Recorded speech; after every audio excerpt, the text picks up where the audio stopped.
میرا سوال ہے سورہ طلاق میں کہ اس کا ترجمہ یہ ہے کہ اللہ وہی ہے جس نے 7 آسمان پیدا کیے ہیں اور زمینیں بھی آسمانوں کے عدد کے مطابق پیدا کی ہیں. حضور اس کی تشریف میں کہ 7 آسمان عدد کے مطابق تو کہیں نہیں لکھا ہوا، مسلحہ ہے، مسلحہ ہے.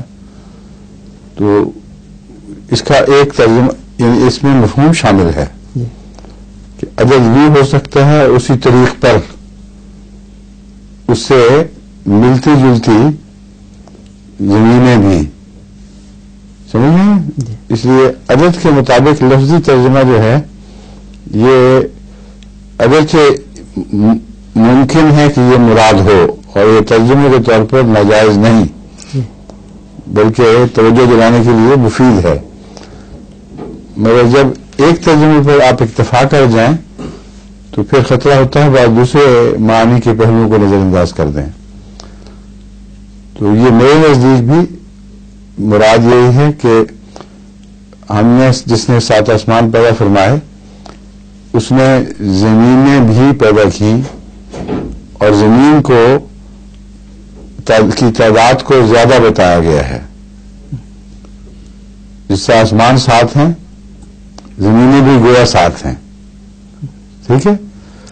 اور جس طریق پر آسمان اور زمین کے رشتے ہم یہاں دیکھتے ہیں ایسے ہی رشتے اس کے علاوہ اور بھی ہوں گے. مثلہن سے مراد یہ بنتا ہے کہ اسی قسم کے آسمان اور زمین اور ان کے آپس کے تعلقات اور بھی ہیں، ہمیں جن کا علم نہیں ہے. تو اس کا مطلب یہ ہے کہ اور ایسی جگہ بھی ہیں جہاں کسی ایسی جگہ پر جہاں زندگی کی کوئی شکل رہ سکتی ہے، اس کو قائم رکھنے کے لیے، اس کی ضروریات پوری کرنے کے لیے اس کے سماج دنیا جس طرح ہمارے ہیں اس طرح وہ پیدا کیے گئے ہیں.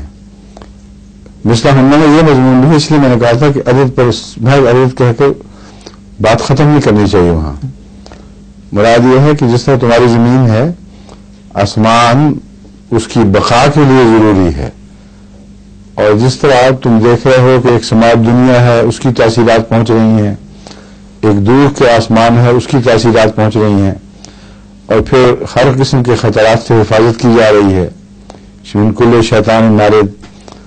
تو اسی قسم کے نظام اور بھی ہیں، صرف اسی کو اکیلا یہ سمجھ لینا. بس دوسری آیات قرآنی جن سے زندگی کا باہر ہونا ثابت ہے یہ اس کی تائید میں بھی ہے اور بتا رہی ہے کہ وہاں اسی قسم کے کچھ نظام ہیں کہ زندگی کی بعض قسمیں بس رہی ہیں جن کو سپورٹ دینے کے لیے پورا ایک آسمان محیط کیا گیا ہے، یا اس سے زیادہ آسمان ہے جو اپنے اپنی تاثیرات اس پر ڈال رہے ہیں. فرمائیے.